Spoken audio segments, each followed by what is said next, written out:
Welcome back to the Core EM Podcast, core content for anyone, anywhere, and just in time. This is the official podcast of the NYU Bellevue EM Residency Program. We're kicking off our respiratory module this week, and we're going to cover a core content lecture today on apparent life-threatening events, or ALTE, from one of our PGY2 residents, Tim Gallagher. So let's start off by defining what an ALTE is.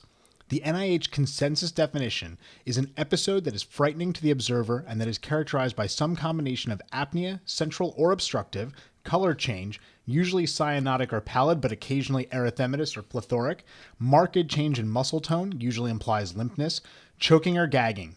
In some cases, the observer fears the infant has died. This definition can be frustrating as it's terribly vague, but it's what we've got to work with. Tim made an important point at the beginning of his talk that ALTE and SIDS, while originally thought to be related, do not actually appear to be. Most cases of SIDS are not preceded by an ALTE as far as we know. ALTEs tend to occur in the first 2 months of life, whereas SIDS usually occurs a bit later. Now, about 0.5 to 1% of infants will experience an ALTE, and of course, just to make things interesting, the vast majority of them are going to look fine upon ED presentation. If most look fine, what should we be doing? There's a huge differential for an ALTE that you can look up, but we'll focus on the most common causes: upper airway, seizure, respiratory, toxins, and the overall leading cause, GERD. Cardiac causes register around 1%, as does non-accidental trauma or child abuse. Importantly, only in about 50% of cases do the providers arrive upon a proposed cause. The history is going to be critical in determining the cause.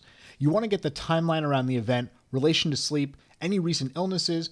Was the child taking PO when the event occurred? If there's a history of ALTE, and if any measures were provided like CPR or rescue breathing.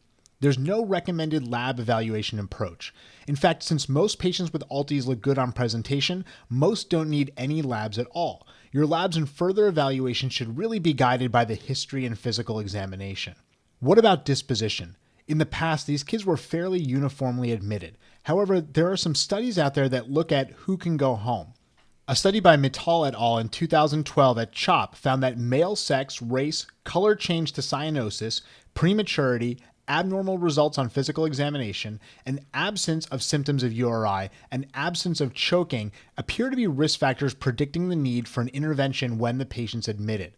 They concluded that if the kid had URI symptoms, a non-cyanotic color change or cyanosis in the setting of choking, they usually are pretty safe to go home. All that being said, one of our really experienced PEM faculty pointed out the fact that RSV is often the cause of URI symptoms and is also associated with apnea, so you can't really go just based on all of those risk factors. A subsequent study by Kaji et al. Looked at 832 patients in Philly and Los Angeles and concluded that patients with a significant past medical history, more than one ALTE over the last 24 hours, or a male sex should be admitted for observation.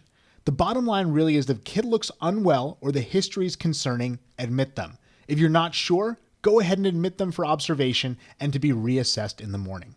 Finally, regardless of the concern showed by the parents on presentation, always think about non-accidental trauma or child abuse. Some studies have shown that up to 11% of ALTEs had non-accidental trauma associated with them. If you're concerned, get social work and child protective services involved. Well, that's all for the Core EM podcast this week. Come on over and check out the site at coreem.net, where we've got a ton of great core content emergency medicine. This Wednesday, we'll have a post up on lunate dislocations, and there'll be a journal update coming out on Thursday. Don't forget to check out our Facebook page, follow us on Google+, and on Twitter, where our handle is @core_EM. Thanks, and see you next week.